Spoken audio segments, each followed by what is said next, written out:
Bizdə bu dəqiqə hansı ənənə davam edir? Qonşudan qalma geri. Qonşunun uşağı universitet oxudursa, mənimki mütləq oxumalıdır. Sual vermir ki, mənim övladım universitet oxuyub hansı bacarıqlara sahib olacaqdır. Bu bir. İkinci, bəlkə elə mənim övladım çox bacarıqlıdır. Bunun bacarıqlarını inkişaf etdirim. Və bu dəqiqə dünyada gedən, yəni təhsil sistemində, elə Yaponiya, Finlandiya təhsil sistemində sosial bacarıqların üzərindən çalışırlar. Ramizə xanım, xoş gəlmisiniz. Xoş gördük. Hər vaxtınız xeyir olsun. Necə hiss edirsiniz? Necəsiz bugün? Belə bir məkanda və belə bir mövzu ilə niyə də insan özünü pis eləsin ki? Əlbəttə ki, qarşıdakı insan veriləcək suallar və məkan da bir-birini tamamlayırsa yaxşı. Çox sevindim buna. Ramizə xanım, siz insanlarla davamlı işləyirsiniz. Sizi çox insan tanıyır. Sadəcə sizi tanımayan və yeni görəcək insanlar üçün özünüzü təqdim edin, zəhmət olmasa. Mən Ramizə Oktay qızı, psixologiya üzrə fəlsəfə doktoruyam və artıq 24-cü ildir fəaliyyətimin praktik sahədə çalışıram. Müxtəlif dövrlərdə universitetlərdə müəllim olaraq çalışmışam və çalışıram, çünki müəllimlik mənim ən gözəl peşələrimdən biridir. Hazırda isə 8 ildir artıq Azərbaycanda ilk yatılı olan həm autizm evinin, həm də reabilitasiya mərkəzinin, Orbita Psixoloji Reabilitasiya Mərkəzi və Orbita Autizm evinin təsis və direktoruyam. Onu da qeyd etməliyəm ki, 2020-ci ildə müharibə başlayanda, 44 günlük müharibə zamanı Azərbaycan Könüllü Həkimlər Assosiasiyası yarandı. Məqsəd şəhid ailələr və qazilərə tibbi və psixoloji dəstək göstərmək idi. Çox qürurla demək istəyirəm ki, mən həmin assosiasiyada idarə heyətinin üzvüyəm. Nə gözəl, Ramizə xanım, çox əvvəldən bu barədə məlumatım yox idi. Biz də yerləşdirərik ora haqqında daha geniş məlumat ki, izləyicilərimizdən ehtiyacı olanlar faydalana bilsinlər. Ramizə xanım, qonaqları dəvət edərkən diqqət edeyim məqamlardan biri odur ki, biz danışacağımız mövzuda o insanın həm professional, həm də mümkün qədər mənəvi haqqı olsun. Çünki bizi dinləyənlər onun sözlərini misal üçün doğrudan müharifləmə məqsədinə istifadə edə bilsinlər. Bugün biz sizdən istəyirik ki, təhsildə ümumiyyətlə cəmiyyət olaraq yaxşı insan yetişdirməkdən danışaq. Çünki mənə elə gəlir ki, gözləmədiyim qədər, gördüyüm qədərilə biz bu hissədə təhsil olaraq, cəmiyyət olaraq biraz o qədər də diqqət vermirik bu mövzuya. İlk sualıma bununla başlamaq istəyirəm. Kimdir yaxşı insan, Ramizə xanım? İcazə versəniz, mən bura həm bir valideyn olaraq yanaşma edim. Onu da qeyd etmək istəyirəm ki, mənim 4 övladım var və 4'ü də məktəblidir. Ona görə mənim bu məktəb dövrü ilə də bağlı məktəbli, təhsil, inkişaf etmə, şəxsiyyət kimi bir mövzularda da praktik olaraq buradan da bir təcrübəm var. Eyni zamanda təhsil insanı olaraq da qeyd etmək istəyirəm. Elə birinci vurğuladığım olacaq ki, təhsil şəxsiyyət yetişdirmir. Bunun incə detalları var təbii ki. Bəzi insanlar bunu fərqli yönündə anlayacaqlar. Bəziləri buna müzakirə edəcəklər ki, xeyr, əsl şəxsiyyət təhsildə yetişir.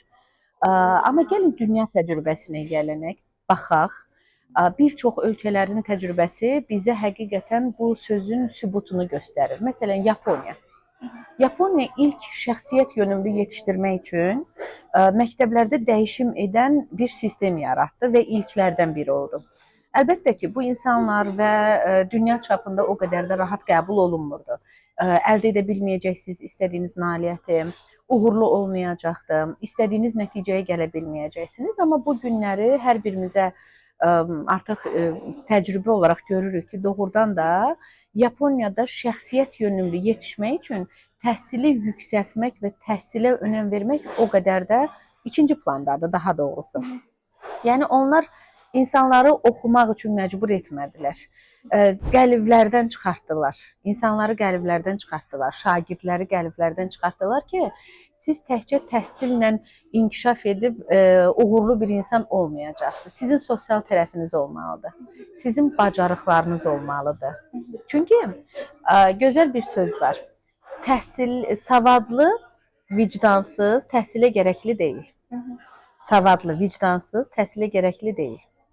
Savadlı ola bilər insan, amma onun vicdanı yoxdursa, o heç bir xeyirli, uğurlu, məhsuldar bir şəxsiyyət yetişdirə bilməyəcəkdir.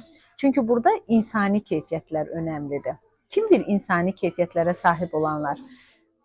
Mərdliyi, məğrurluğu, vətənə, insana sevgisini göstərməyə bacaran, insana bir şəxsiyyət kimi yanaşmağı bacaran, onun ağrısını duyan, gözlərindəki kədərini, sevincini anlaya bilən, mənlə ona yaxın olmağı bacaran biridir. Və burada artıq bütün sevgilər önə çıxır. Sevgi başa salın, sevgini izah etmək, sevgi vermək və sevgini necə ötürmək lazım olduğunu onu öyrətmək. Amma biz ümumi standart təhsildə bunları görə bilmərik. Ramidə xanım, verdiyiniz nümunə mənə belə bir fikrə gətirdi. Elə bilirəm ki, dediyiniz nümunədən belə bir nəticə çıxara bilirik ki, ənənəvi təhsil əslində sadəcə kitab yönümlü təhsil şəxsiyyət yetişdirmir. Amma biz bunu elə bir formada qura bilərik, bu həm də şəxsiyyət yetişdirsin. Əlbəttə, birinci missiyamız olmalıdır. Çünki cəmiyyəti şəxsiyyətlər formalaşdırır. Təhsil formalaşdırmır. Cəmiyyəti səhiyyə formalaşdırır. Təhsil də onun bir qoludur. İqtisadiyyat formalaşdırır. Mənəvi dəyərlər formalaşdırır. Həmin ölkənin özünə məxsus dəyərləri var. Hər bir tərəfli, sosial, psixoloji, fiziki, eyni zamanda tibbi, hər tərəfli. Deməli ki, biz təhsili elə qurmalıyıq ki, təhsildə inkişaf edən uşaq, yəni düşünün, bir insanın 11 il ömrü məktəbdə keçir. Və bütün belə qızıl yaş dövrü deyək də, 6 yaşından 17-18 yaşına qədər. Yəni sən kiçik məktəbli dövründən ta ərgənlik dövrünə qədər bir məktəbdə yetişirsən. Əgər biz ancaq oxu, öyrən, əzbərlə kimi ifadələr işlədəcəksə, onlarla ənənəvi təhsildə gedəcəksə, bəs nə vaxt şəxsiyyət yetişdirəcəyik? Nə vaxt insan yönümlü şəxsiyyətin formalaşmasına dəstək olacağıq? Yəni cəmiyyət məktəbdən ibarət deyil. Sosial, iqtisadi, dediyimiz mənəvi dəyərlərə sahib olan, istisini, soyuğunu anlayan, bütün rüzgarları özündə mənəvi borc bilib, onları insanlara aşılayan şəxsiyyətlər yetişdirməliyik. Ramidə xanım, bəs cəmiyyətdə, məsəl üçün, insanlar arasında olursunuz, küçəyə çıxırıq, evə gedirik, işləyirsiniz. Bunun, belə deyim, çatışmazlığını hansı halda görə bilirsiniz? Məsəl üçün, mən özümdən nümunə deyim. Yaxşı dediniz ki, haldan anlayan, digərlərinə sevgi verə bilən, digərlərini anlayan və mən bunu onda görürəm ki, sıradan praktiki nümunələrdə deyə bilərik, növbə mədəniyyəti. Mən növbəni pozuramsa, deməli sənin halından anlamıram, sənin hüququnu pozuram və sərhəddimi də bilmirəm və sənin hüquqlarını, belə deyim, tapdalma haqqını özümdə görürəm. Mən belə şeyləri görəndə adi sıradan hamımızın şikayət etdiyimiz küçəyə zibil atmaq, məsələn, balkona rahat şəkildə çıxa bilmirəm, çünki 100% yuxarıdan kimsə siqaret atacaq. Yəni bizim balkona siqaret çöplərindən falan və hətta 1-2 gün əvvəl bizim binaya fövqəladə gəlib ki, elə bilmişəm yanğın var. Çıxıram balkondan, hər kəs baxır bizim belə deyim, bizim binayıdır, nə olub görəsən. Nəhayətdə öyrənir ki, sən demə kiminsə gecənin saat 11-də kabab yadına düşüb bizim blokda kabab çəkilmiş. Belə çox tragikomik bir vəziyyətdir ki, sən hansı nə qədər sadəcə özünü düşünəsən ki, nə qədər öz nəfsini düşünəsən, bu qədər insanı narahat etməməyi gözə alasan, narahat etməyi gözə alasan. Hər kəs narahat olsun, amma sadəcə mənim belə bir istəyim yerinə yetirilmiş kimi. Bunu demək istəyirəm ki, buradan çıxaraq biraz danışmaq istəyirəm ki, bu təhsil bizdə, təhsil dediyim oxumaq kimi deyil, sadəcə təhsildə məktəb kontekstində bizə yaranmış şəraitdən necə istifadə edə bilərik ki, biz həm də onlara belə deyim, yaxşı bir insan kimi yetişdirə bilək. Mən deməzdim ki, məktəb və yaxud da təhsil bizim sırf şəxsiyyət kimi formalaşmamıza təsir göstərir. Bax, dediyiniz o situasiyada insanın egosentrizmi o qədər yüksəlib ki, bəlkə də onu araşdırsaz görəcəksiniz ki, ən üst səviyyədə təhsil olan insandır. Bəlkə də bir neçə universitet bitiribdir.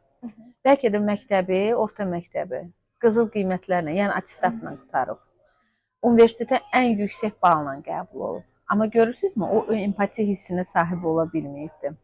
Başqalarının hiss və duyğularına hörmətlə yanaşmağı öyrənə bilməyibdi ki, gecənin bir aləmi, gecə olmasın, gündüz olsun, bir aləmində həssas bir işi görməyə özünü sövq edir. Bilirsiniz, bu nəyə bənzəyir? Mirzə Ələkbər Sabir bugünümüz üçün deyib də, millət necə tarac olur olsun, nə işin var? Bu doğrudan belədir. Onun alt mənasına, psixoloji mənasına gedəndə görürük ki, insan özünü, mənim özüm deyərək bir hayqırtı edir. Bəlkə də diqqət mərkəzində olmaq istəyir. Bu bizdə cəmiyyətdə çoxdur. Niyə Ramida Bəli. xanım? Yəni hər kəs mən deyir. Ona Sıradan bir görə. şey götürək. Yəni o bayaqki növbə mədəniyyətində deyim və yaxud da ki, Ziblat vadi Gözləmə mədəniyyəti olsun, ümumiyyətlə avtomobildə hərəkət zamanı olan münasibətlər olsun. Bunlar hər biri münasibətlərə daxildir. Biz gözləmədə də, növbədə də, digərini düşünmədə də biz insanlarla hansı formada anlaşmağı, o duyğularımızı ifadə etmək mənasındadır. Bəlkə də insanlar bunun fərqində deyil, amma biz xarakterimizi göstəririk orada. Mən beləyəm deyirik. Məni hamı bu cür qəbul etməlidir. Onlar insanın xarakterinin, əzmkarlığı labüddür. Amma biz cəmiyyətə bunu hansı şəkildə göstəririk? Ona görə deyirlər ki, savadlı, vicdansız cəmiyyətə lazım deyil. Çünki bayaq yenə də söhbətə qayıdıram. Ailə deyilən bir anlayış var. Ailə bizim Azərbaycan milli mental dəyərlərində çox önəmlidir. Əlbəttə ki, ailə müqəddəsdir. Ailə həm sosial, həm psixoloji, həm iqtisadi bir varlıqdır. Amma gəlin görək bu ailədə yetişən insanlar ən üst səviyyədə təhsili olan insanlardır həm də əksəriyyətim. Kimi yetişdirirlər? Cəmiyyət üçün kimi yetişdirirlər? Bax, burada biz sual verib, o sualın qarşısında fikirləşməyi bacarmalıyıq. Əgər bir valideyn adını daşıyan bir ata, ana, öz şəxsi mənindən kənara çıxa bilmirsə, övladına empati qurmağı öyrədə bilmirsə, mərhəmət duyğusu, sevgi duyğusu, şükranlıq duyğusunu öyrətməyi bacara bilmirsə, hansı şəxsi keyfiyyətlərdə yüksək təhsili göstərə bilər? O təhsilə yönümlü sevgini, təhsilə də sevgi lazımdır. Təhsil sevgisiz olmaz. Bütün insanlar orta məktəb qurtarır. Bütün insanlar universitet bitirir. Amma nə qədər ixtisasını sevib, uğurlu nəticələr əldə edən insanlar var. Çox az sayda.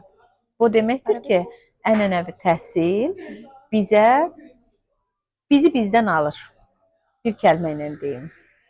Ramida xanım, bütün valideynlərdə də işləyirik, məktəbdə də sizin dediyiniz kimi ənənəvi hələ ki dəyişməyib bizdə. Baxmayaraq ki, otaqlarımızda kompüter gəlib, telefonlar gəlib, texnologiya gəlib və təəssüf biz hələ də ənənəvi təhsildən kənara çıxa bilmirik. Dediyiniz kimi ənənəvi təhsil bizdə yəni yaxşı şəxsiyyət formalaşdırmaqda çox da gücü çatmır, belə deyək.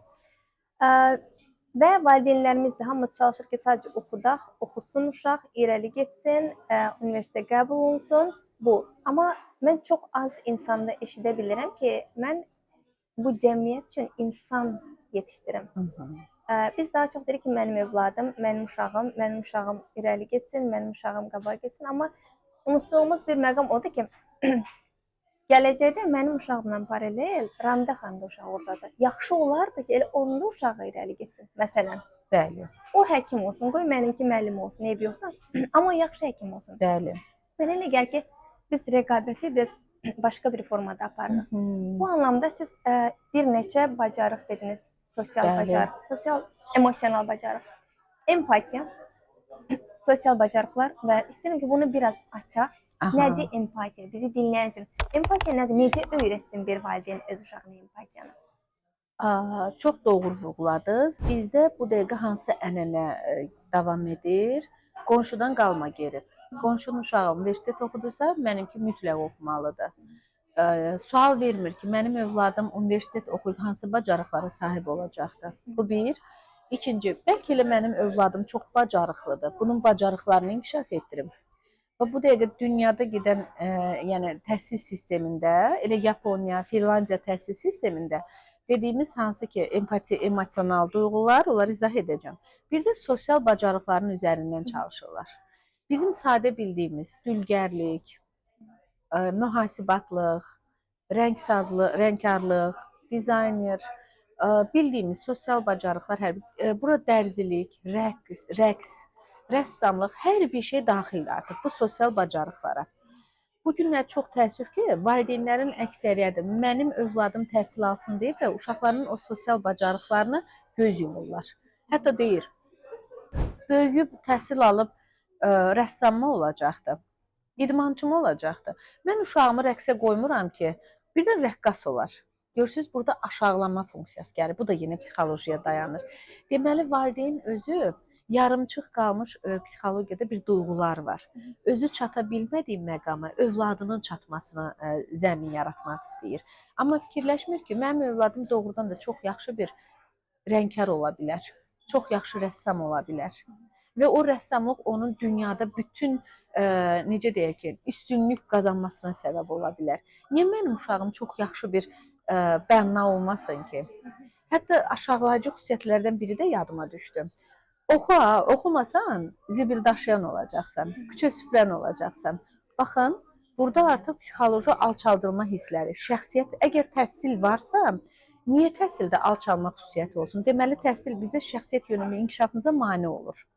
Çünki məktəbdə bir süpürgəçinin də, bir mühasibin də, bir alimin də yetişməsinin təhsillə bağlı olduğunu izah etməməliyik. Sən yaxşı şəxsiyyət olmağın üçün həm yaxşı oxumalısan, həm də yaxşı psixoloji biliklərə sahib olmalısan. Şəxsiyyət yönümlü inkişaf. Nədir şəxsiyyət yönümlü? Empatiya gəlirik burada. Empati. Əgər mən Əminə xanımın və yaxud da digər insanlarla özüm onların yerinə qoyma, özümü onların yerinə qoya bilmirəmsə, heç vaxt yaxşı şəxsiyyət kimi nə özüm ola bilərəm, nə də övladımı yetişdirə bilərəm. Gözəl bir deyim var. Deyir ki, toxun acdan xəbəri yoxdur. Çünki o acın yerinə keçmək istəmir. O bir anlıq düşünmək istəmir ki, bir gün mən də ac qala bilərəm. Ona görə deyirlər, toxun acdan xəbəri yoxdur. Bax, empati duyğusu budur. Mənim övladım oxumasa, kim ola bilər başqa? Yəni, oxumaq insanı adam mı eləyir? Xeyr, oxumaq insanı adam eləmir. Sadəcə olaraq oxumaq bir statusdur, təhsil bir statusdur. Bütün ölkələrdə olduğu kimi Azərbaycan Respublikasının vətəndaşları orta məktəb, yəni təhsili almalıdırlar. Məcburi təhsil. Ondan sonra isə artıq insanların seçimləri önə çıxır. Mən peşəni niyə önə çəkmirik biz? Bu günləri çox gözəl peşələrimiz var. Hətta arxivə qovuşan peşələr var. Yaxşı, kim olacaq bizim xarratımız? Kim olacaq bizim dərzimiz? Kim olacaq bizim küçə süpürənimiz? Küçə süpürən olmasa şəhərin vəziyyətini anlamaq olar, bir fikirləşmək olar ki, nə vəziyyətdə olacaqdır. Deməli, bütün dövrlərdə, bütün sahələrdə, bütün peşələr aktiv olmalıdır. Və insan özünü orada xoşbəxt görürsə, biz niyə ora addım atmayaq, niyə oradan davam etməyək ki? Aydındır. Bu alçaldılma hissəsindən çox bir qədər razıyam. Ona görə razıyam ki, düz deyirsiniz. Biz o peşəyə ümumiyyətlə uşaqlarımızın yanında belə aşağılayaraq deyir. Bəli, bəli. Deməli, o peşənin daşıyıcılarına bu uşaqlar avtomatik o reaksiyanı verəcəklər. Çox hallarda, məsəl üçün, universitetlərdə, məktəblərdə biz o təmizlikçilərin adlarını bilmirik. Müəllimin bilirik, çünki hər gün görürük. Onlar da hər gün görürük. Hətta heç onlara salam belə vermirlər. Salam belə vermirik. Çünki şuuraltı olaraq öyrədilib ki, o təmizləyicidir, o xadimədir. Burada başqa bir yerə toxunmaq istəyirəm. Bəlkə də bizim valideynlərimiz ona görə, bəlkə alçatmaq istəməyərək bunu eləyirlər. Ona görə ki, maddi rifah, özləri əziyyət çəkdiklərinə görə maddi rifahın hansı peşələrdə olduğunu görürlər. Həkim maddi rifah daha yaxşıdır. Ora doğru, bu aspektdən baxanda bir qədər anlaya bilirəm nəyə görə ki, digər peşələrə yönləndirmirlər. Təbii. Bunu həm də necə əlaqələndirək? Biz bu günləri hazırki dövr üçün təhsilli çıxış yolu olaraq görürük. Doğru. Təhsil çıxış yoludur. Sadəcə olaraq. Baxın, təcrübələr də onu göstərir də. Mən illərdə abituriyentlərlə işləyirəm. Yəni, hansısa valideyn demir ki, Ramidə xanım, mən istəyirəm övladıma gətirəm, onun peşə yönümlü, lap ixtisas yönümlü seçiminə diqqət yetirəsiz ki, onun o şuuraltı duyğuları, içsəl duyğuları, istəkləri, bacarıqları nədirsə, o istiqamətdə universitetə daxil olmaq şeyləsin. Deyir ki, nə olur olsun, universitetə daxil olsun. Baxırıq, hansı ailələrdə olar, özü təhsil ala bilməyən, öz arzuları içində bastırılan analardır. Haqsızlar görəsən, Raminə xanım. Necə? Haqsızdılar görəsən bunu eləməkdə, sizcə? Yox, mən onları bir ana olaraq, burada mütəxəssis olaraq yox, ana olaraq çox gözəl başa düşməyə çalışıram. Onun iç duyğusunda onlar bastırılıb. O özü tələbə olmaq istəyir, ixtisas sahibi olmaq istəyir. Hətta bu yaxınlardan bir çarxa rast gəldim. O deyir ki, 20 yaşında olsaydım təzədən təhsil alardım. Təhsil alardım. Çünki insan təhsil almayıb, onun arzusundadır. Ona görə istəyir ki, övladı təhsil alsın. Amma fikirləşmir ki, mən bu günləri təhsil alıb bilməmişəmsə, amma çox sağlam bir övlad yetişdirmişəm. İndi mən o övladımı sağlam düşüncəli bir şəxsiyyətə çevirməliyəm ki, həm təhsil almada, həm sosial bacarıqları mənimsəmədə, həm ümumiyyətlə cəmiyyət üçün faydalı olmaqda bir şəxsiyyət yetişdirim. Təhsil, yenə deyirəm, şəxsiyyət yetişdirmir. Bu həqiqətən belədir. Bəlkə də ilk olaraq bu insanlara bir qıcıq kimi gələ bilər. Təhsil almaq önəmlidir. Amma onun şəxsiyyətin inkişafına heç bir dəstəyi yoxdur. Burada onu vurğulamaq istəyirik ki, dinləyicilər üçün qəti şəkildə öz övladlarını təhsil almağa məcbur eləyən valideynləri qınaq yerindən çıxış eləməyib. Biz bu sadəcə şəxsiyyətin formalaşdırılmasında və bu hissənin unudulmamasını istəyirik. Əlbəttə, əlbəttə. Biz yenə deyirəm, bu günləri cinayətkarlar var. O zaman təhsil çox önəmlidirsə, niyə cinayətkar var? Olmasın cinayətlər. Çox kiçik ölkələr var ki, onlarda cinayətkarlar yoxdur və yaxud da çox az bir saydadır. Və baxırıq onların həyatına ki, o qədər də təhsilli insanlar, yəni professorlar, alimlər deyirlər. Sadəcə olaraq düzgün yönünə inkişaf etmiş insanlardır. Düzgün istiqamətdə formalaşırlar. Əgər biz küçədə gedərkən övladımızı vururuqsa, döyürüksə, başqası bizə gəlib deyirsə ki, niyə vurursan, vurma. Deyir ki, o Mirzə Ələkbər Sabirdə ki, oğul mənimdir mənim, oxutmuram əl çəkin. Övlad mənimdir, özüm bilərəm, sən kimsən ifadəsi işlənirsə, biz burada təhsilin insan sağaltdığını görə bilmərik. Söhbət psixoloji sağlamlıqdan gedir. Artıq biz onu döyə-döyə təhsilli eləyəndə o bir narsizm olacaqdır, narsist bir insan olacaqdır, bipolar pozuntulu bir insan olacaqdır. Və çox təəssüf ki, bu günləri rastlaşırıq elə. Şiddət göstərən müəllimlər, şiddət göstərən məktəb rəhbərləri, şiddət göstərən bağçalar, o zaman o çox yüksək təhsillidir. Şiddət göstərə bilmədiklərinə görə şikayət edən başqa bir qrup da var. Kamera var, vura bilmir, içində qar kimi. Bəli, bəli. Və acı davranışlar, dövrün dəyişimini qəbul etməyən təhsillilər, dövrün dəyişimini qəbul etməyən, hələ də biz belə idik, bizim dövrümüzdə belə idi. Onlar bilirsiniz kimi istəyirlər, hələ də əllərini öndə belə düz saxlayan, sakit oturub, bəli xeyirlə danışan və ancaq əmrlərə tabe olan insanlar yetişdirmək istəyirlər. Təhsil amma bu deyil. Təhsildə insanlar sözünü deməyə bacarmalıdırlar, fikirlərini ifadə etməyə bacarmalıdırlar. Bugün biz gənclərimizə baxsaq, nə qədər özünü ifadə etmə qabiliyyəti olan gənclərimiz var? Çox az. Çox az. Niyə? Çünki bunlar məktəbdə öyrədilməlidir. Bu bağçada öyrədilməlidir. Oyunlarla öyrədilməlidir. Amma çox təəssüf ki, bugün bizim bağçalarımızda oyuncaqlar sadəcə olaraq vitrində qalmaq üçündür. Çünki ondan oynayacaq, onları inkişaf etdirəcək pedaqoq lazımdır ki, onlarla davamlı olaraq ünsiyyət saxlasın, oyunlar oynasın, onlarla necə təmas qurmaq lazımdır, necə oyunlar göstərmək lazımdır, onu etsin. Bizim hansı məktəbimizdə, hansı siniflərimizdə oyuncaqlar var? Heç birində. Məktəb ağlıma gəlmir. Heç birində, heç birində. Amma ibtidai sinifin əsas meyarı oyunlarla inkişaf etməkdir. Oyunlarla rəqəm öyrənməkdir. Oyunlarla hərfləri öyrənməkdir.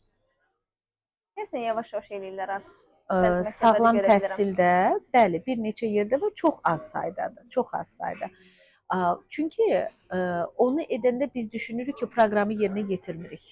Əsas proqramda proqramı yerinə yetirmirik. O stres də var əslində Ramidə xanım. Hə, ki yoxlayırlar, gəlim görüm sən onu elədin yoxsa yox. Burada bir təhsildə belə bir hissə var, bilmirəm nə dərəcədə düzgündür. Mənə düzgün gəlmir bəzi hallarda. Bəzi hallarda da yenə onlar da başa düşə bilərəm niyə belə edirlər. Gəlib detallı baxırlar ki, sən bunu elədin, bunu elədin, bunu. Seçim hüququ tanımayanda insan işini yaxşı yerinə yetirə bilmir, elə bilirəm. Əlbəttə, əlbəttə. Bu, mən düşünürəm ki, ümumi sistemin dəyişməsinə bağlıdır və biraz, necə deyək, ürək açan xəbərlər var. Dəyişim baş verəcəkdir, başlayacaqdır, təbii ki, başlayıb hətta. Sadəcə olaraq buna kütlənin də hazır olması var. Baxın, bizim təhsildə neçə təbəqə insanlar var. 3-4 təbəqəli insanlar var. Z nəslinin də pedaqoqları var. Sovet ideologiyasından inkişaf edən pedaqoqlarımız da çox təəssüf ki, var və dəyişimə məruz qalmırlar. Bilirsiniz, biraz acı da olsa deyəcəm, pedaqoqlar sanki düşünürlər ki, onlar 20 illik bir təcrübələri varsa, 25 illik bir pedaqoji təcrübələri varsa, hər şey bilirlər. Əslində isə onlar öz ixtisaslarından başqa, öz fənlərindən başqa heç nə bilmirlər. Çünki özlərini o sahədə inkişaf etdirmirlər. Mən tez-tez vebinarlar olur, təlimlər olur, dəvət edirlər, danışırıq, ünsiyyət qururuq. Mütləq oradan bir 5 nəfər, 6 nəfər ümumi narazılıqla çıxış edir ki, yox, bizim dövrümüzdə belə deyildi, belə deyildi, indi belədir. Hətta tərbiyəsizlik adlandırırlar. Burada heç kimi günahkar bilmək lazım deyil. Sadəcə olaraq bir keçid dövrüdür. Bu keçid dövründə amma sağlam düşünmək lazımdır ki, insanlar yaralanmasın. Sabahları bu başqa bir mövzudur, amma tutaq ki, biz bir nəfəri yetişdirdik, 17 yaşına gətirdik, çıxartdıq. Ancaq onlara belə olmalıdır, belə olmalıdır, oxumalısan, oxumasan adam olmayacaqsan, oxumasan ortada qalacaqsan, oxumasan səni kim dolandıracaq fikirlərlə şüuraltı yeridirik və sonra ondan yaxşı ailə başçısı olmağı arzulayırıq. İstəyirik, tələb edirik hətta. O necə yaxşı ailə başçısı olsun? Mənim yadımdadır, bizim də təhsilimizin son dövrlərinə düşmüşdü. Əbdüləlizadənin ailə kitabı var idi. Bu məktəblərdə 10-cu siniflərdə təbliğ olunurdu, yəni keçirilirdi. Sonradan onu da yığışdırdılar. Bunun əslində çox böyük, Yaponiya təhsil sistemindən də güclü bir tərəfi var idi. Yəni artıq insanlar yetkin yaşa çatanda onlar ailə nədir, ailə dəyəri nədir, ailə kriteriyaları nədir, ailədə ata, ana hansı vəzifələrdə olmalıdırlar, bir-birlərinin nələri bölüşməlidirlər. İnsanlar elə şüuraltı olaraq o məlumatlara sahib olurdular. Lakin artıq gələcəkdə mən də ailə quranda bu kimi nüanslara diqqət yetirəcəm. Övlad necə böyüdülməlidir? Amma bu günləri çox təəssüf ki, ancaq robot bir nəsil böyüyür. Hər şeydə təhsil, təhsil, təhsil. Bugünlər baxırsınız, 1-ci sinifə gedən uşaq da hazırlığa gedir. Valideynə deyirsən ki, sənin uşağının psixoloji problemi var və bu mütləq aradan qalxmalıdır. Aradan qalxmasa, bu gətirib digər problemlərə gətirib çıxardacaq. Deyir, yox, bilirsiniz necədir? Baxım görüm necə eləyirəm. Çünki mənim uşağım hər gün hazırlığa gedir. Amma fikirləşmir ki, o hazırlığı bir aydan sonra da eləyə bilər. Mənim psixoloji düşüncəm, psixoloji qayğılarım aradan qalxmasa, problemlərim aradan qalxmasa, mən heç vaxt təhsil də ala bilməyəcəm. Bax, bu məsələlər o qədər incə bir məsələlərdir ki, bunu bir çox valideynlər bilmir. Bilənlər isə ikinci dərəcəyə atırlar. Bilib tətbiq etməyən valideynlər də var. Bilməyib tətbiq edə bilməyənlər də var. Görürsünüz, bir neçə təbəqə var burada. Deməli ki, burada biz daha çox yetkin insanlarla iş aparmalıyıq. Yetkin insanlar məlumatlanmalıdır, maariflənməlidir. Ən azından sən bir pedaqoq ola bilərsən, amma pedaqoqun da şəxsi bacarıqları və psixoloji bacarıq və qabiliyyətləri var. Bura daxildir sənin qarşındakı şagirdi anlamaq, empatiya qurmaq, lazım olanda simpati hisslərini bildirmək, lazım olanda onun o axan göz yaşının nə məqsədlə axdığını bilmək. O qədər önəmli bir məsələdir ki, burada bir hadisə yadıma düşdü. Azərbaycan psixologiya elminin banisi Əbdüləlizadədir və çox sayda kitabları var. Mən çox xoşbəxt insanam ki, Əbdül müəllimin tələbəsi olmuşam. Həm bakalavr dövrümdə, həm də magistr dövrümdə. Onun Müasir Azərbaycan Məktəbinin Psixoloji Problemləri adında 98-ci ildə çıxmış bir kitabı var. O mənim stolüstü kitabımdır. Düşünürəm ki, o bütün müəssisələrdə olmalıdır. Orada olmuş əhvalat haqqında danışarkən bir mövzu var. Deyir ki, müəllim 7-ci sinif şagirdlərinə sərbəst mövzuda inşa verir. Uşaqlar hamısı yazır, bir qız yazır ki, mən istəyərdim evim olsun. Nöqtə qoyur və bir göz yaşı düşür ora. Müəllim vərəqləri yığır, hamısını oxuyur. Buna gözü sataşanda belə istehzalı olaraq deyir ki, buna bax, boyu çıxmamış evi olmaq arzusundadır. Heç gör bir məktəbliyə yaraşarmı? və uşağı başlayır orada aşağılamağa. Müəllif orada qeyd edir ki, amma müəllim pedaqoji bacarığından, empati hissindən istifadə etmir ki, bəlkə bu uşaq internat evində böyüyən, atasız, anasız böyüyən, bəlkə də atadan, anadan sevgi almayan biridir, özü üçün mənəvi bir ev istəyir. Heç onun göz yaşında mı görmədi? Mən düşünürəm ki, biz bunlarda biraz düşünməliyik. Elə öz milliliyimizdə, öz ədəbiyyatımızda, öz daxili xarakteri xüsusiyyətlərimizdə bunları incələməliyik. Biz başqası olmamalıyıq. Özümüz olaraq elə öz yetişdirdiklərimizə də diqqət yetirməliyik. Ramidə xanım, biz elə təhsil sistemində düzdür, uğurlu modellər tətbiq edirik ölkəmizə və bir sıra digər hallarda həmişə nümunə götürəndə deyirik ki, başqa ölkədə belədir, filan ölkədə belədir. Biz niyə özümüz ola bilmirik cəmiyyət kimi? Elə bilirəm ki, bizim cəmiyyətdə ümumiyyətlə demişdilər bir dəfə belə bir cümlə keçmişdi. Sanki əziklik şeyi var ki, özümüzü biraz daha aşağı hiss eləyirik və hər zaman başqasının dediyi haqlıdır, başqa ölkənin elədiyi daha doğrudur. Biz özümüzü daha aşağı görürük. Sağlam bir şəkildə demirik, ha, bu mənfi tərəflər var, bunun üzərində işləyək. Bəli. Bu müsbət tərəflərimiz var, bunu da filan formada eləyək. Biz avtomatik özümüzü toplum olaraq aşağılayırıq ki, bu ölkə düzələn deyil, bura Azərbaycanda. Biz özümüzü mümkün qədər aşağılayırıq. Biz niyə özümüzü bu qədər aşağılayırıq? Niyə özümüz ola bilmirik? Əslində ən yaralı və ən düşündürücü sualdır. Səbəbi hardan gəlir? İnsan bir ailədə böyüyür. Meşədə böyümür ki. Meşədə olan insanlar sərbəst olurlar. Psixologiyada da var. Əməli və Kəməli bacılar olur. Meşədə böyüyüblər, meşədən tapılıblar. Amma onlar sərbəst ruhlu olublar. Sadəcə olaraq ailələrə veriləndən sonra onlar ölüblər. Çünki o məhdud dar çevrəyə sığa bilməyiblər də. Heyvanlar görürsünüz necə rahatdılar, açıqdılar, rahat belə sərbəstdilər hər bir şeydə. Təbii ki, burada şuuraltı məsələlər var, instinktlərlə inkişaf var, şuur var. İnsan şuurlu bir məxluqdur.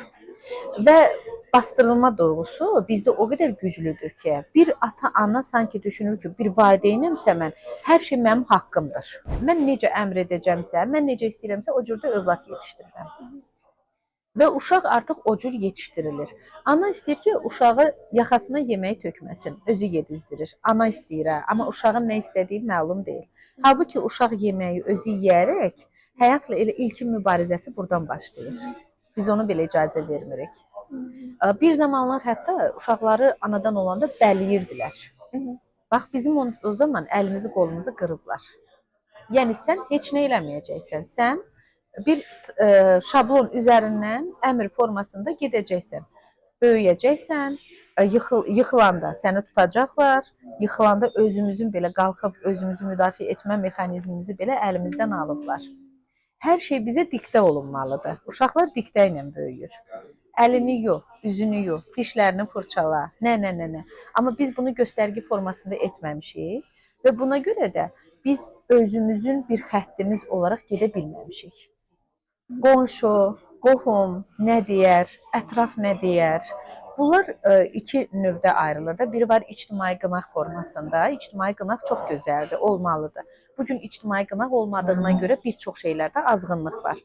Amma biri də var ki, ailədə, o yenə də qayıdırıq ora, insan necə böyüməlidir? İnsan səhv etməlidir, insan özü yıxılmalıdır, özü durmağı bacarmalıdır.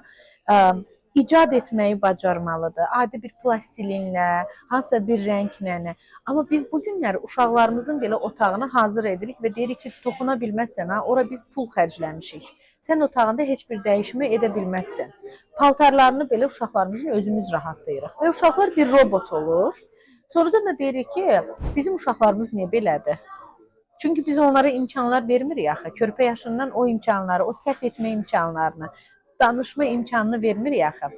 Uşağımız danışanda nə deyirik? Böyüyün yanında danışmazlar. Böyük danışanda susarlar. Dayan qoy böyük fikrini söyləsin, sonra səni dinləyərəm. Qonaq gələndə ötürülüblər içəri ki, qonağın yanında danışmaq olmaz, oturmaq olmaz. Artıq biz buradan o şəxsi inkişafa bağlı olan sual vermə, analiz etmə, izah etmə mexanizmlərini itirmişik. Ona görə də biz bu günləri özümüz ola bilmirik. Özgələr kimi davranırıq. Toya gedəndə də belə eləyirik, toy olanda da belə eləyirik. Əskərliyə yola salanda da belə edirik. Filankəsin oğlunu toy bayramla yola saldılar. Mən niyə yola salmıram? Artıq insanın özü olmaqdan biz çıxardırıq, özümüz çıxardırıq. Bunların birinci səbəbkarı biz özümüzük. Biz başqa yerdə axtarmamalıyıq bunu. Deməli ki, dəyişim insanın içindən başlamalıdır, özündən başlamalıdır. İnsan içərisində mübarizə ilə başlayır, üsyan edir. Amma o üsyanı göstərə bilmir valideyninə. Valideyni cavab qaytaran kimi, tutaq ki, nədəsə bir yeniyetmə, valideyn başlayır övladını aşağılamağa, o avtoritar rejimindən istifadə etməyə. Doğan Cücəloğlu deyirdi ki, bir gün mənim yanıma bir yeniyetmə gətirdilər. Atası dedi ki, hocam, bu uşaq mənə cavab qaytarmağa başlayıb, nə deyirəm onu müzakirə etməyə sövq edir məni, belə-belə məni narahat edir. Deyir, mən dedim ki, bravo, aferin sənə, təbrik edərəm. Deyir, dedi ki, mən hocamın yanına gətirdim uşağı ki, ağıllandırsın. Siz də deyirsiniz ki, təbrik edirəm, aferin, bu nə deməkdir? Amma deyir, valideyn həmin anda unutdu ki, övladı özünü tapmağa başlayıbdı. Özünün beynində olan sualları verməyə başlayır. Artıq özünün mənini dərk edir. Mən axı bunu istəmirəm. Atamın sevdiyi yeməyi sevmək istəmirəm. Atamın geydiyi geyməyi sevmək istəmirəm. Mənim özümün geyimim olmalıdır, mənim özümün duruşum olmalıdır, mənim özümün fikrim olmalıdır. Bax, biz bunları uşaqlarımızın əlindən alırıq. Acı da olsa bu həqiqətdir, belədir. Biz düşünürük ki, sanki uşağımız bizə qulaq asmasa, o tərbiyəsiz olacaqdır. Gəlin elə o sualı valideynlər özlərinə versin. Tərbiyəsiz anlayışı nə deməkdir? Bir cavab tapacaqlarmı? Tapmayacaqlar. Cavab budur ki, mənə qulaq asmırsa tərbiyəsizdir. Qulaq asmır mənə, mənim dediyimi etmir, mənə cavab qaytarır, oxumur. Bu günlər ən ciddi problemlərimiz. Mənim övladım, mən dərd tapmışam, mənim övladım oxumur. Yaxşı, oxumamağının səbəbini biz soruşuruqmu uşağımızdan? Yox. Bilirsiniz niyə? Əgər biz soruşsaq ki, ay oğlum, sən niyə oxumaq istəmirsən? O deyəcək ki, mən idmana getmək istəyirəm. Mən çöldə 1 saat gəzmək istəyirəm. Mən istəyirəm ki, dostlarımın yanında 5 manat pul xərcləyəm. Bax, mənim dostlarım gedirlər, kafedə otururlar. 9-10-cu sinifin uşaqlarından söhbət gedir də, yəni 16 yaşından yuxarı. Bu ərgənliyini göstərmək istəyir. Uşaq onları valideynə söyləsə, valideyn ağır bir depressiyaya düşəcək. Mənim oğlum tərbiyəsizlərlə oturub durur. Küçə uşaqlarla oturub durur. Hətta bu yaxınlardan bir valideyn dedi ki, 14 yaşında oğlu üçün mən onu indiyə qədər həyətə çıxmağa qoymamışam.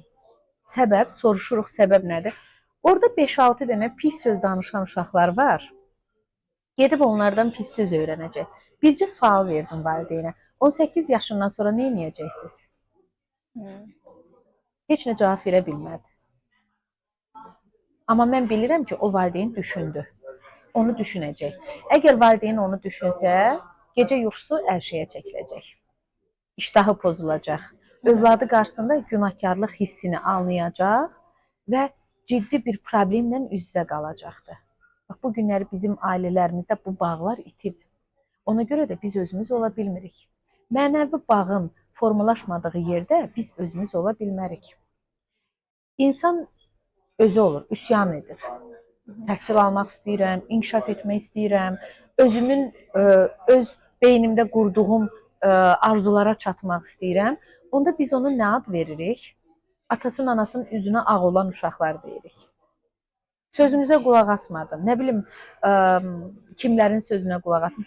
Başlayırıq özümüz, öz övladımızı şərləməyə. Ona belə pis adlar yapışdırmağa. Biz özümüz necə ola bilərik? Bax, bunlar hər biri elə uşağın təməli qoyulandan, 3 yaşından, 4 yaşından, 5 yaşından özünü göstərən səbəblərdir. Problem burada yaranır. Bayaq dediniz, uşağa sual vermirlər. Mənə elə gəlir ki, o cavabları eşitmək istəmədiklərinə görə o sualları vermirlər. Bəlkə də o cavabları eşitsələr bir dəyişiklik eləməyə məcburiyyətinə qalacaqlar. Biz səhərin dəyişiklikdən danışırıq, həm təhsil sistemində, həm digər tərəflərdə. Bilir ki, insanlar ən çətin bir şey insanlara formalaşmaq dəyişimdir. Bəli. Ən doğrusunu bilir o olduğunu. Amma bu mənim öz qərarım olmadığına görə mən dəyişmək istəmirəm bir çox hallarda. Bir də insanlar fərqində olmaq istəmirlər. Bax, bu fərqindəlik baş verəndə insan başqa bir insana çevrilir. Həqiqi şəxsiyyətə çevrilir. Bir gün məktəbdə bir məsələ ilə bağlı məni dəvət etdilər ki, bir şagird çox tərbiyəsizdir, müəllimə cavab qaytarıb. Maraqlandıq, nə cavab qaytarıb görəsən, çox maraqlıdır və qarşımda uzun boylu, sağlam geyimli və sağlam düşüncəli bir yeniyetmə gördüm. 16 yaşı var idi.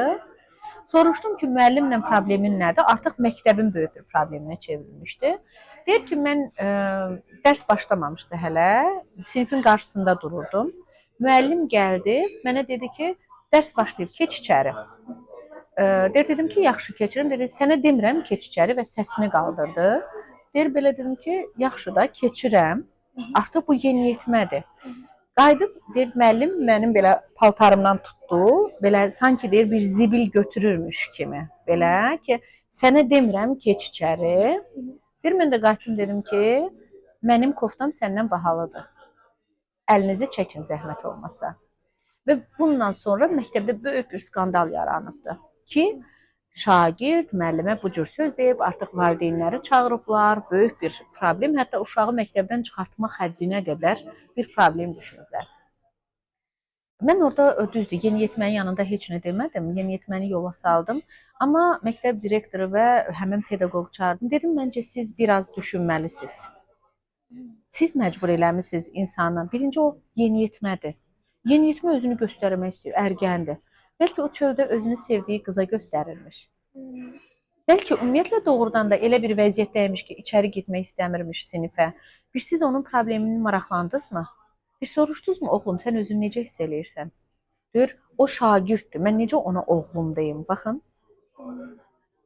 Yaxşı, oğlum demə, bir şagirdin adı var, adınla müraciət elə.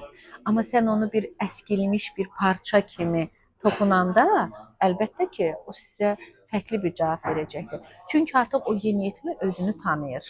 Amma müəllim isə hələ özünün fərqində deyil. Müəllim bir pedaqoq olduğunun fərqində deyil. Çox önəmli məsələ budur ki, çox təəssüf ki, bugün məktəblərdə acı da olsa deyəcəm, pedaqoqların çox faizi ailəsində, evində, şəxsində olan problemləri həmin məktəbə gətirirlər, həmin universitetə gətirirlər, həmin bağçaya gətirirlər. Artıq orada onu idarə edə bilmirlər, partlama effekti yaranır. Və ona görə də şiddət adı altında bir çox şeylər formalaşır. Rəmidə xanım, bayaq biz özümüz olmaqdan danışdıq. Belə bir şey eşitmişdim ki, əgər öz güvənli uşaq yetişdirmək istəyirsənsə, onun bacarıqlarını siz dediniz ki, əlindən almamalıyıq. Siz dediniz ki, bəs əlindən alaraq imkan vermirik. Öz güvənli uşaq yetişdirmək istəyirsənsə, evdəki işlərdə o sənə kömək eləsin, yemək bişirməyi öyrənsin və s. və ilaxır. Buranı vurğulamaq istəyirəm. Çünki biz diktə eləməyi öyrənmişik, həm müəllim olaraq, həm valideyn olaraq. Məktəbdə də belə bir variant olur ki, onlara seçim imkanı vermək. Məsəl üçün, hər şeyə limitsiz deyil də, limitlər daxilində elə bilərəm ki, seçim imkanı vermək. Son olaraq mən sizdən yaxşı insan, yaxşı şəxsiyyət yetişdirmək üçün biraz da olsa müəllimlər və valideynlər nə edə bilərlər? Və yaxud da ki, bir-iki praktik məsləhət istəyərdim ki, onların sosial bacarıqlarını, insani tərəflərini gəlişdirmək üçün və yaxud da ki, onlar birlikdə nə edə bilərlər? Çox gözəl. Doğrudan psixologiyada belə bir qayda var. Məktəbə, təhsilə bağlı olan məktəb, müəllim və şagird. Burada məktəb deyərkən müəllim, valideyn və şagird qızıl üçbucağı deyilən zəncir var. Üçlü zəncirdir. Bu nə anlamındadır əslində? Bu deməkdir ki, valideyn daimi məktəbdə olmalıdır. Söhbət fizikidən getmir, mənəvi olaraq.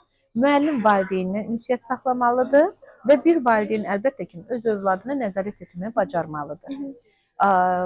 Bunu qeyd etmək istəyirəm. Bu bir mənalı olaraq valideynlər bunu qəbullanmalıdırlar ki, məktəb tərbiyə edən bir müəssisə deyil. Məktəb böyük bir sosial alandır. Məktəbdə uşaqlar hər yaşda insan görürlər, hər xarakterdə insan görürlər. Amma məktəbin də vəzifəsi odur ki, uşaqları bax elə bu böyük sosial alanda bir şəxsiyyət kimi yetişdirsinlər. Nə deməkdir bu? Bizim uşaqların çoxlu idmana bağlı, digər yaradıcılığa bağlı, incəsənətə bağlı o qədər müsbət keyfiyyətləri var ki, hansı məktəb ki, uşağın bu keyfiyyətlərini nəzərə alır, məktəb deyərkən rəhbərlik, müəllimlər, o uşaqlarla onlar çox doğru şəkildə inkişaf edirlər və böyüyürlər. O deməkdir ki, mən sənin şəxsi dəyərlərinə hörmət edirəm, sənin şəxsində olan, məktəbdən kənarda olan öz fəaliyyətini də dəyərləndirirəm və bunu nümunə olaraq da məktəbi sərgiləyirlər. Ramidə əlaçıdır. Ramidə idmanda birinci yeri tutub. Onu gətirirəm bəlli bir tədbirdə qızıl medalını, aldığı diplomu 40-50 uşağın qarşısında onu mən təqdirə layiq hesab edib təbrik eləyirəm. Bilirsiniz bu nə qədər böyük bir motivasiyadır. Biri rəqsdə qazanır bunu, biri gimnastikada qazanır, biri digər yaradıcılıqda, hər bir sahədə uğurlu uşaq var. Ümumiyyətlə yadımızda saxlamalıyıq ki, insan çox yaradıcı və uğurludur. Sadəcə olaraq bu uğuru və yaradıcılığı inkişaf etdirmək lazımdır. Valideyn məktəblə davamlı olaraq əlaqə saxlamalıdır, övladınla bağlı. Təkcə bunu niyə yaxşı oxumur yox, niyə mənim uşağıma yaxşı dərs keçmirsiniz yox, mənim övladım özünü məktəbdə necə hiss edir? Mənim övladımın məktəbdə ünsiyyəti necədir? Bax, bu kimi məsələlər praktik məsələlərdir. O deməkdir ki, valideyn artıq övladını tanıyır. Valideyn övladının məktəbdə özünü necə apara bilər, necə özünü təqdim edə bilər, necə özünü sosial fəaliyyət var. Məktəbin də hər birinin özünün sosial və yaradıcı fəaliyyət növləri var da. Burada mən övladım üçün hansı təklif eləyə bilərəm məktəb üçün? Bəzən nə olur? Biz deyə bilərik ki, məktəbdə 1000-2000 şagird olur. Bunu direktor bilməyə bilər, məktəb bilməyə bilər. Bilməlidir əslində. Amma valideyn olaraq da biz bunları sunmalıyıq, deməliyik. Məktəbdə də praktik bilgilərlə bağlı bütün uşaqlar yüksək təhsilə sahib deyirlər, biz bilirik. Amma necə deyək ki, xaraktercə özünü yaxşı inkişaf etdirmiş uşaqlar var ki, həm öz mənini inkişaf edir, öz güvəni inkişaf edir, özlərinə çox yaxşı təqdim etmə bacarıqları var, çox gözəl nitqləri var. Nitqlərindən istifadə edib biz onları yaradıcılıq gecələrinə cəlb etmək, onların fəaliyyətinin genişləndirməsi üçün kiçik-kiçik siniflərdə də olsa özləri haqqında məlumat vermək, buna indi esse deyirlər də. Amma yaxşı olur ki, o esselər şifahi şəkildə olsun, özünü təqdimat formasında olsun və onlar hər biri nümunədir. Nümunə olduqca və bir də mən düşünürəm ki, məktəblərdə ən yaxşısı olar ki, bir gün təyin etsinlər. Nə deməkdir bu bir gün? Müəllimlər uşaqlara versinlər öz vəzifələrini. Direktor öz yerinə bir şagirdi qoysun, müavinlər şagirdi bir qoysun. Bu ildə bir dəfə belə olsa, böyük bir rezonans doğurar. Universitetdə tətbiq olunmuşdu, böyük bir skandal doğurmuşdu. 1-2 universitet eləmişdi onu, o da doğru şəkildə etməmişlər. Bilirsiniz niyə? Yenə də gəlib burada çıxırıq. Egomuzu yerə qoymaq istəmirik. Sanki düşünürük ki, mən artıq əgər Leylanı öz yerimə qoydumsa bu günləri, Leyla mən olacaqdı. Baxın, ən böyük yanlışımız buradadır. Biz burada empati duyğusunu da yeni yaşaya bilmirik. Müəllim özü bir valideyndir, bir anadır. Nəzərə alırmı ki, mənim övladım evdə necədir? Mən də bu uşağa, bayaq dediyim uşağa, tutaq ki, X adı Nadir olan bir uşağa, Nadirə öz övladım kimi yanaşım. Bəzən mənim övladım da belə eləyir axı. Mənim övladım da yeniyetmə dövründədir. Mənim övladıma bu cür yanaşsalar necə reaksiya verər? Bax, biz həmən reaksiyalarla o digər uşaqları müqayisə edə bilərik, müzakirə edə bilərik və ona doğru şəkildə yanaşmağa bacararıq. Əmr formasında danışmaq heç bir pedaqoqa uğur gətirmir. Çox yaxşı olar ki, onun hiss və duyğularına nəzarət edək. Biri başını qoyub partada yatmaq istəyir. Biz onu niyə təhqir edirik ki? Bəlkə gecə yuxusuz qalıb, bəlkə heç evi olmayıb onun. Bəlkə doğrudan özünü pis hiss edib. Müəllimə bircə kəlmə lazımdır. Desin ki, oğlum özünü necə hiss edirsən? Sən niyə elə durursan? İnanın mənə o uşaq o sinifi idarə eləyəcəkdir. Müəllimi yanında olacaqdır. Biz bu çox xırda nüanslarda. O xırda nüansları nəzərə alsaq, məktəb müəllim və belə deyək, ümumiyyətlə məktəbdə yetişdirilən uşaqlar çox xoşbəxt olacaqlar. Amma biz biri bir negativ səhv iş gördüsə, bütün məktəbi o uşağa qarşı qaldırırıq. Belə də biz artıq bir cinayətkar yetişdiririk. Bax, bu çox önəmli bir məsələdir. Məktəb uşaqlara öhdəlik verməlidir. Sən mənim yanımda ol, bax bu işi gör. Sən artıq 9-cu sinifsən, 10-cu sinifsən, amma aşağı yaşdan gələn uşaqlar var. Onlar səhv edə bilərlər, siqaret çəkə bilərlər, zərərli vərdişlərə meyilli ola bilərlər. Gəlin onlara biz dəstək göstərək. Sən nümunəvisən axı. Bu kimi çox az enerji sərf edərək, heç bir maddi vəsait sərf etmədən biz gözəl bir nəticələr əldə edə bilərik. Ramidə xanım, çox sağ olun. Mənə elə gəlir ki, biz vacib olan bir mövzuya hər tərəfli toxunduq. Həm valideynlər üçün, həm məktəb üçün, direktor üçün olsun. Hər kəs üçün buradan götürüləcək müəyyən dərslər var. Təşəkkür edirəm vaxtınızı ayırdığınıza görə. Mən sizə Gəldiyinizə təşəkkür görə edirəm. və biliklərinizi bizdən bölüşdüyünüzə görə. Çox sağ olun dəvət üçün və düşünürəm ki, aktual bir mövzunun müzakirəsi saatlarca davam edər. Amma biz zamana uyğun bunları dəyərləndirə bildiksə və bunlardan bir cümlə belə öyrənə bildiksə, nə xoş bizə. Çox sağ olun.